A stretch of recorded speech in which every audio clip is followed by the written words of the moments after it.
সাল 1987। Sir sir আমাকে কাজে রাখেন স্যার। আরে না না, আমার কাজের লোক লাগবে না, আমার কাছে অনেক কাজের লোক আছে, যাও এখান থেকে। স্যার স্যার এরকম করবেন না স্যার, আমাকে রেখে নিন স্যার। স্যার স্যার এরকম করবেন না স্যার, আমাকে রেখে নিন স্যার। মালিক ও অনেক গরিব মানুষ, ওকে রেখে নিন। আচ্ছা ঠিক আছে, দিনে 5 টাকা দেবো, এখন যাও। ঠিক আছে মালিক। আরে কি করিস তুই? এত দেরিতে কাম করলে চলবে নাকি? তাড়াতাড়ি করছি মালিক। সাল 2024। এই শুনো, আমার ঘরে কাজ চলতেছে, তুমি কি কাজ করবে? দিনে 300 টাকা দেবো, 500 টাকা লাগবে, তাহলে কাজ করব।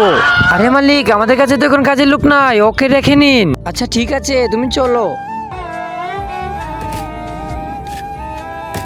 সাদা কালারের সাবস্ক্রাইব বাটনে ক্লিক করে যারা সাবস্ক্রাইব করে দিবে তাদের মা বাবা যেন অনেকদিন বেঁচে থাকে, আর যারা ভিডিওতে লাইক করে দিবেন তাদের মনের আশা যেন পূর্ণ হয়, এবং আমি মন থেকে দোয়া করে দিলাম। আরে ভাই, তুমি এত সমুদ্রে কি করতেছো? তাড়াতাড়ি কাজ করো। আরে যা সালা, আমি তোর কাজ করব না, তুই রাখ তোর টাকা, আমার কোনো টাকা পয়সা লাগবে না, আমি তোর কোনো কাজ করতে চাই না।